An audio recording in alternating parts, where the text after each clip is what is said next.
Hello, അമ്മ മനസ്സിൻ്റെ പുതിയൊരു എപ്പിസോഡിലേക്ക് എല്ലാവർക്കും സ്വാഗതം. ചാനൽ ആദ്യമായിട്ട് കാണുന്നവരാണെങ്കിൽ ഒന്ന് സബ്സ്ക്രൈബ് ചെയ്തിട്ട് ലൈക്ക് ചെയ്യണേ. അപ്പോൾ മേഘ ടെറസിൻ്റെ മുകളിൽ തനിയെ നിൽക്കുകയാണ്. അവളുടെ കണ്ണൊക്കെ നിറഞ്ഞിട്ടുണ്ടായിരുന്നു. സംഭവിച്ച കാര്യങ്ങളൊക്കെ ആലോചിച്ച് നിൽക്കുകയാണ്. സിദ്ധാർത്ഥ് വന്നിട്ട് ഋഷിയെക്കുറിച്ച് പറഞ്ഞതും അതിനുശേഷം CCTV ഫുട്ടേജ് കാണിച്ചു കൊടുത്തപ്പോൾ ഋഷിയിൽ നിന്ന് അങ്ങനെ ഒരു പെരുമാറ്റം പ്രതീക്ഷിക്കാതെ കണ്ടതിൻ്റെ ആ ഒരു ഷോക്കൊക്കെ മേഘയ്ക്ക് ഓർമ്മ വരികയാണ്. മാത്രമല്ല, മുത്തശ്ശൻ പറഞ്ഞിട്ടുണ്ടായിരുന്നു, പഠിച്ചുകൊണ്ടിരിക്കുന്ന ചെറിയ കുഞ്ഞിനെ പാർട്ടിക്ക് കൊണ്ടുപോയിട്ട് ആ കുഞ്ഞിൻ്റെ ജീവിതം നശിപ്പിക്കാൻ നോക്കിയില്ലേ നീ എന്ന് പറഞ്ഞിട്ട് മേഘയുടെ മുഖത്ത് തല്ലിയിട്ടുണ്ടായിരുന്നു. മേഘയുടെ കണ്ണുകൾ നിറയാണ്. മാത്രമല്ല, അവസാനമായിട്ട് ചന്ദ്രിക പറഞ്ഞിട്ടുണ്ടായിരുന്നു, ഈ ഒരു പ്രായത്തിൽ നടക്കുന്ന എല്ലാ കാര്യങ്ങളും കുട്ടികളുടെ മനസ്സിൽ ആഴത്തിൽ പതിയും. അങ്ങനെ സംഭവിച്ചാൽ അത് ആ കുട്ടികളുടെ മനസ്സിനെ വല്ലാതെ ബാധിക്കും. ഇങ്ങനെ സംഭവിക്കുന്ന ഓരോ കാര്യങ്ങളും ഈ കുട്ടികളുടെ മനസ്സിൽ നിന്നും മാഞ്ഞു പോവാതെ വലുതായി കഴിഞ്ഞാലും ഈ കുട്ടികളുടെ ഉള്ളിൽ ഇതെപ്പോഴും കിടക്കും. എല്ലാവരും പറഞ്ഞത് ശരിയാണെന്ന് മേഘയ്ക്ക് അറിയായിരുന്നു. അവളുടെ കണ്ണ് നിറയാണ്. മേഘ കണ്ണീര് തുടച്ചുകൊണ്ടിരിക്കുമ്പോഴാണ് പ്രിയ അതിലൂടെ നടന്നു പോകുന്നത്. മേഘ വേഗം കണ്ണ് തുടച്ചുകൊണ്ട് പ്രിയയെ വിളിക്കുന്നുണ്ടായിരുന്നു. പ്രിയ അമ്മയെ കണ്ടപ്പോൾ അങ്ങോട്ടേക്ക് പോവുകയാണ്. എന്താ അമ്മ? പ്രിയ ചോദിക്കുന്ന സമയത്ത് മേഘ മുട്ടുകുത്തിയിട്ട് പ്രിയയുടെ അടുത്ത് ഇരിക്കുകയാണ്. അവളുടെ കണ്ണൊക്കെ നിറഞ്ഞിട്ടുണ്ടായിരുന്നു. വീണ്ടും മേഘ കുഞ്ഞിനോട് സോറി പറയുന്നുണ്ട്. അത് കാണുമ്പോൾ പ്രിയയുടെ കണ്ണു നിറയാണ്. അപ്പോൾ മേഘ കുറ്റസമ്മതം പോലെ പറയുന്നുണ്ട്, ഇന്നലെ അമ്മ മോളെ മനസ്സിലാക്കാതെ മോളെ വഴക്ക് പറഞ്ഞു. ആ ഋഷി മോളെടുത്ത് മോശമായിട്ട് പെരുമാറിയിട്ടും അത് മോൾ എൻ്റെ അടുത്ത് വന്ന് പറഞ്ഞിട്ടും അത് മനസ്സിലാക്കാൻ പറ്റാത്തൊരു കണ്ടീഷനിലായിരുന്നു ഞാൻ ഉണ്ടായിരുന്നത്. അത് എൻ്റെ തെറ്റാണ്. സോറി പ്രിയ. മേഘ കരഞ്ഞുകൊണ്ടാണ് കുറ്റസമ്മതം നടത്തുന്നത്. ആ പാർട്ടിക്ക് ഞാൻ മോളെ കൊണ്ടുപോകാൻ പാടില്ലായിരുന്നു. അതുകൊണ്ടല്ലേ ഇത്രയും പ്രശ്നങ്ങളുണ്ടായത്. അപ്പോൾ പ്രിയയും കരഞ്ഞുകൊണ്ട് പറയുന്നുണ്ട്, ആ ഋഷിയുടെ കൂടെ ഇനി പോവരുതമ്മ. ഇല്ലടാ, ഇനി അമ്മ അവനോട് സംസാരിക്കുക പോലും ചെയ്യില്ല. മേഘയും കരഞ്ഞുകൊണ്ട് സമ്മതിക്കുകയാണ്. അത് കേട്ടപ്പോഴാണ് പ്രിയയ്ക്ക് ചെറുതായിട്ടൊരു സമാധാനമായത്. ആ സമയത്ത് മേഘ ചിന്തിക്കുന്നുണ്ട്, എന്തോ ഭാഗ്യം കൊണ്ടാണ് ആ സമയത്ത് മനീഷ് വന്നിട്ട് പ്രിയയെ രക്ഷിച്ചത്. അല്ലായിരുന്നെങ്കിൽ ആ ഋഷി എൻ്റെ മോളെടുത്ത് വളരെ മോശമായിട്ട് പെരുമാറുമായിരുന്നു. എൻ്റെ മോളെ മിസ്യൂസ് ചെയ്യുമായിരുന്നു. നല്ലവനായി അഭിനയിച്ചിട്ട് അവൻ ഇതുപോലെ തരം താഴ്ന്നൊരു പ്രവൃത്തി ചെയ്യുമെന്ന് സ്വപ്നത്തിൽ പോലും വിചാരിച്ചില്ല. ഛേ. മേഘ മനസ്സിൽ ചിന്തിക്കുകയാണ്. അതിനുശേഷം പ്രിയയോട് പറയുന്നുണ്ട്, പ്രിയ, നടന്നത് തന്നെ ചിന്തിച്ചിട്ട് എൻ്റെ മോള് ഭയപ്പെടരുത്. ശരി അമ്മ. പ്രിയ സമ്മതിക്കുകയാണ്. ശരി, എൻ്റെ മോള് പോയി കളിച്ചോ. എന്നിട്ട് പ്രിയയോട് അവിടുന്ന് പോകാൻ പറയാണ്. പ്രിയ അവിടുന്ന് പോയതിന് ശേഷവും മേഘ കുറ്റബോധത്തോടെ കരഞ്ഞുകൊണ്ട് തന്നെ നിൽക്കുകയായിരുന്നു. കാരണം അവൾക്ക് ഒട്ടും അംഗീകരിക്കാൻ പറ്റാത്തൊരു കാര്യമായിരുന്നു നടന്നിട്ടുണ്ടായിരുന്നത്. അതേസമയം മഹേന്ദ്രനും ലക്ഷ്മിയും ചന്ദ്രികയുടെ വീട്ടുമുറ്റത്ത് ഇരുന്ന് സംസാരിച്ചുകൊണ്ടിരിക്കുകയാണ്. അപ്പോഴാണ് ചന്ദ്രിക സ്കൂട്ടറിൽ അങ്ങോട്ടേക്ക് വന്നത്.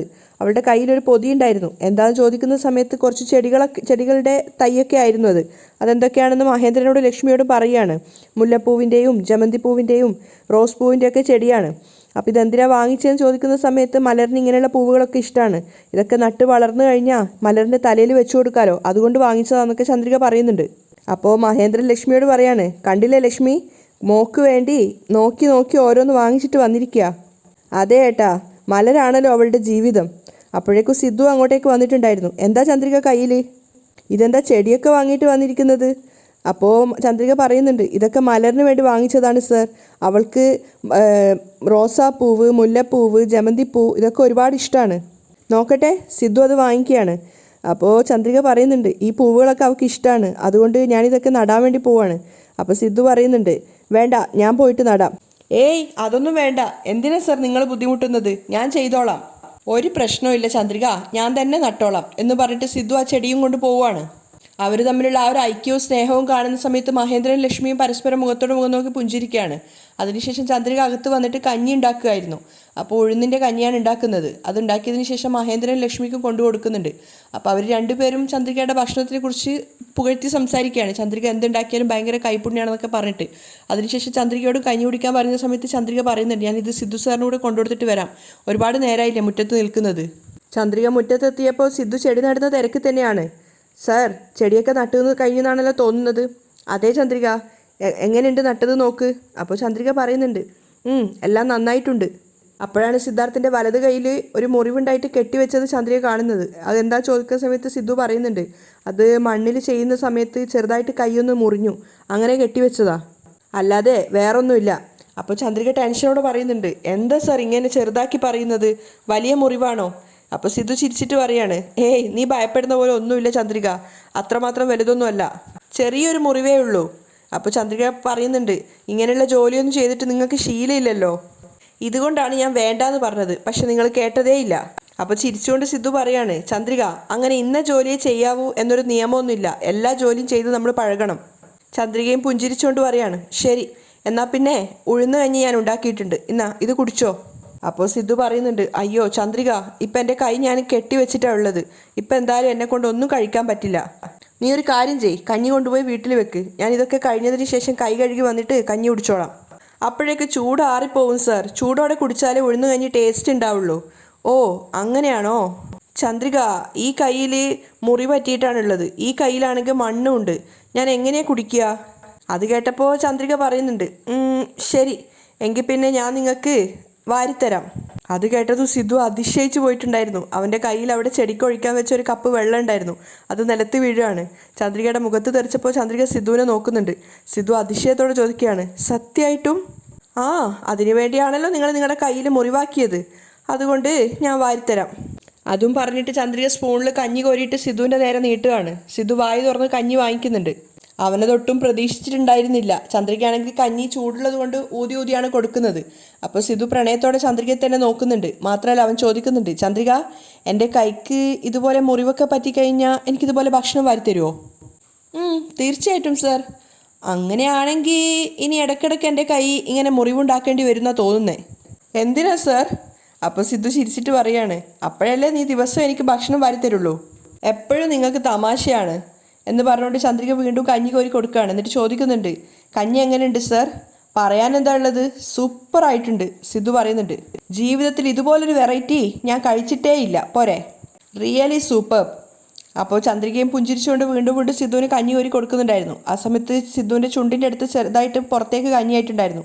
പുറത്തായി എന്ന് പറഞ്ഞിട്ട് ചന്ദ്രിക അവരുടെ സാരി തലപ്പുണ്ട് അത് തുടച്ചു കൊടുക്കുകയാണ്. അതൊക്കെ സിദ്ധുവിന് പുതിയൊരു അനുഭവമായിരുന്നു. ചന്ദ്രികയാണെങ്കിൽ ഒരു കുഞ്ഞിനെ പരിചരിക്കുന്ന പോലെയാണ് സിദ്ധുവിന് കഞ്ഞി കൊടുക്കുന്നത്. സിദ്ധു ആണെങ്കിൽ പ്രണയത്തോടെയാണ് നോക്കിക്കൊണ്ട് നിൽക്കുന്നത്. പെട്ടെന്ന് കഞ്ഞി കോരി കൊടുക്കുന്നതിനിടയിൽ സിദ്ധുവിന് മൂക്കിലേക്ക് കയറി പോവാണ്. അപ്പോൾ അവൻ ചുമക്കുന്നുണ്ടായിരുന്നു. സാർ ശ്രദ്ധിച്ചിട്ട് എന്ന് പറഞ്ഞിട്ട് ചന്ദ്രിക അവൻ്റെ തലയ്ക്ക് ഇങ്ങനെ തട്ടിക്കൊടുക്കുകയാണ്. ആ സമയത്താണ് മലർ അത് കണ്ടുകൊണ്ട് ഇറങ്ങി വരുന്നത്. അപ്പോൾ സിദ്ധു പറയുന്നുണ്ട്, കുഴപ്പമൊന്നുമില്ല ചന്ദ്രിക, നീ തന്നേക്ക്. എന്നിട്ട് ചന്ദ്രിക വീണ്ടും കഞ്ഞി കോരി കൊടുക്കുകയാണ്. അത് കാണുന്ന സമയത്ത് മലറിന് എന്തോ പെട്ടെന്ന് അത് ഉൾക്കൊള്ളാൻ സാധിക്കുന്നില്ല. അവർ രണ്ടുപേരും കാണാതിരിക്കാൻ വേണ്ടി മലർ പിന്നോട്ടേക്ക് വലിയാണ്. അവർ തമ്മിലുള്ള ആ ഒരു സ്നേഹം ശരിക്കും മലറിന് അംഗീകരിക്കാൻ പറ്റുന്നുണ്ടായിരുന്നില്ല. അങ്ങനെ രാത്രിയായ സമയത്ത് മലർ പഠിച്ചുകൊണ്ടിരിക്കുകയാണ്. ചന്ദ്രിക ഭക്ഷണം പാചകം ചെയ്യുന്ന തിരക്കിലും. മഹേന്ദ്രനും ലക്ഷ്മി അവിടെ ഉണ്ടായിരുന്നില്ല. അപ്പം മലർ അമ്മയോട് പറയുന്നുണ്ട്, അമ്മ വിശക്കുന്നു, ഒരു 10 മിനിറ്റ് കൂടെടാ, ഇപ്പം ഭക്ഷണമാവും. അങ്ങനെ കുറച്ച് സമയം കൂടെ കഴിഞ്ഞപ്പോൾ ഭക്ഷണം റെഡിയായപ്പോൾ ചന്ദ്രിക വിളിക്കുകയാണ്, മലർ ഭക്ഷണം കഴിക്കാനായി. അപ്പോൾ ചന്ദ്രിക ഭക്ഷണം അവിടെ എടുത്ത് വെച്ച് കൊടുക്കുകയാണ്. മലറിനോട് കഴിക്കാൻ പറയുന്ന സമയത്ത് തൊട്ടപ്പോൾ നല്ല ചൂടുണ്ടായിരുന്നു. മലർ പറയുന്നുണ്ട്, കൈ പൊള്ളുക, അമ്മ വാരിത്താ. അത് ചൂട് തണുക്കട്ടെടാ എന്ന് പറയുന്ന സമയത്ത് മലർ പറയുന്നുണ്ട്, എനിക്ക് വല്ലാതെ വിശക്കുന്നുണ്ട് അമ്മ, ഭക്ഷണം നല്ല ചൂടാണ്, അമ്മ തന്നെ വാരിത്താ. ശരി അമ്മ വാരിത്തരാം എന്ന് പറഞ്ഞിട്ട് ചന്ദ്രിക അവിടെ ഇരുന്നപ്പോഴേക്കും അവളുടെ ഫോൺ റിങ് ചെയ്യാണ്. ചന്ദ്രിക എണീച്ച് നോക്കുന്ന സമയത്ത് സിദ്ധുവിൻ്റെ കോളായിരുന്നു. അപ്പോൾ മലറിനോട് പറയുന്നുണ്ട്, നിൻ്റെ സിദ്ധു സാറാണ് വിളിക്കുന്നത്. പക്ഷെ അത് കേട്ട സമയത്ത് മലറിൻ്റെ മുഖത്ത് ദേഷ്യം നിറയാണ്. സിദ്ധുവിനെ കോൾ അറ്റൻഡ് ചെയ്തിട്ട് കാര്യം എന്താണെന്ന് ചോദിക്കുന്ന സമയത്ത്, രാവിലെ നമുക്ക് ക്ലയൻറ്റ് ഒരു ഡോക്യുമെൻ്റ് തന്നിട്ടുണ്ടായിരുന്നില്ലേ, അത് നിൻ്റെ കയ്യിലാണോ ഉള്ളത് എന്ന് സിദ്ധു ചോദിക്കുന്നുണ്ട്. അതെ, അത് എൻ്റെ കയ്യിലാണ് ഉള്ളത് സർ. എങ്കിൽ അതൊന്ന് എടുത്തിട്ട് വരാമോ, അതിലൊരു ചെറിയ വർക്ക് കൂടി ചെയ്യാനുണ്ട്. ശരി ഞാനിപ്പോൾ തന്നെ എടുത്തിട്ട് വരാം എന്ന് പറഞ്ഞ് കോൾ കട്ട് ചെയ്യാണ്.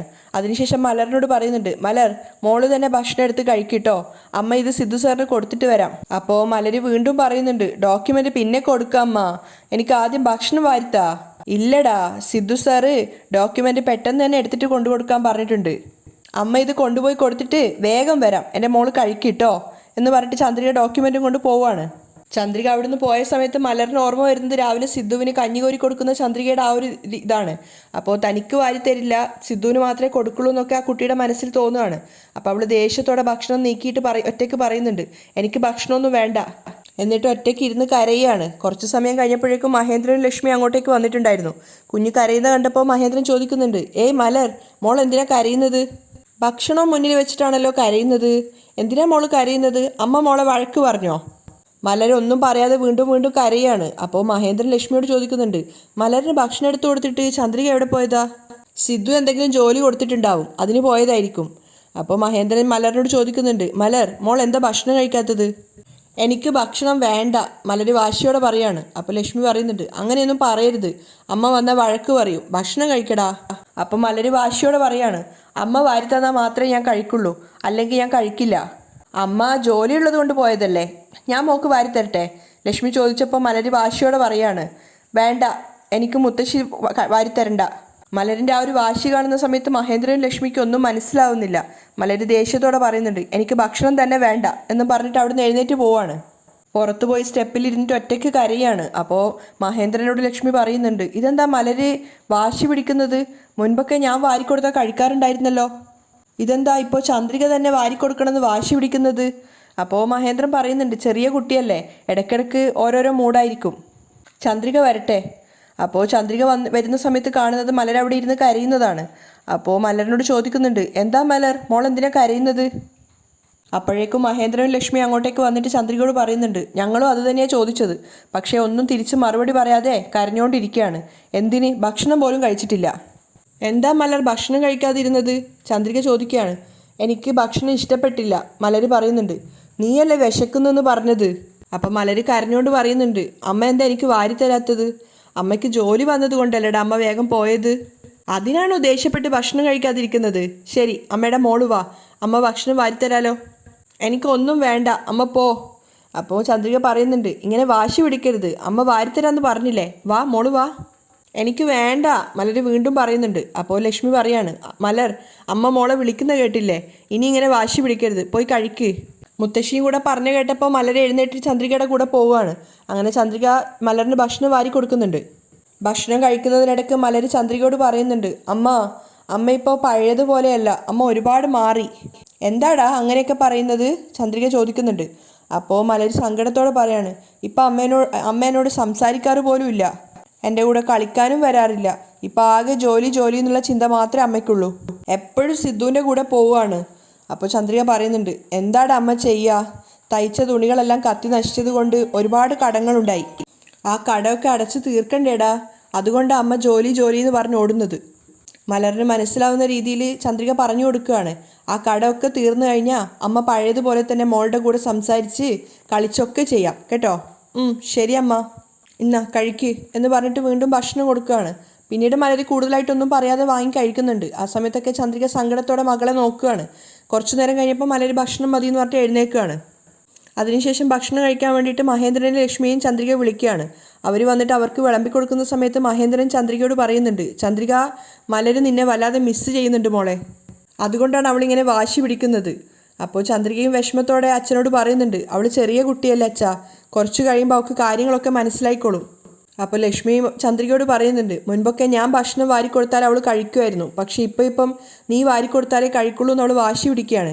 അത് കേട്ട് ചന്ദ്രികയ്ക്ക് സങ്കടമാവുന്നുണ്ട്. അപ്പോൾ ലക്ഷ്മി പറയുന്നുണ്ട്, നീ അവൾക്ക് വേണ്ടി ടൈം കൊടുക്കാത്തത് കൊണ്ടാണ് അവളിങ്ങനെ വാശി പിടിക്കുന്നതെന്നാണ് തോന്നുന്നത്. അതെ അമ്മ, എനിക്കും അറിയാം, ഈ ജോലിയൊക്കെ അവസാനിച്ച് കഴിഞ്ഞാൽ ഞാൻ മലരിനെ നന്നായിട്ട് നോക്കിക്കോളാം. ചന്ദ്രിക അത് അംഗീകരിക്കുകയാണ്. ആ സമയത്ത് മഹേന്ദ്രനും ലക്ഷ്മിയും സങ്കടത്തോടെ പരസ്പരം നോക്കുന്നുണ്ടായിരുന്നു. മലരും അതുപോലെ തന്നെ ചന്ദ്രികയും മുത്തശ്ശനെയും മുത്തശ്ശിയൊക്കെ നോക്കുകയാണ്. അവിടെയാണ് ഇന്നത്തെ എപ്പിസോഡ് വൈൻഡപ്പ് ചെയ്യുന്നത്.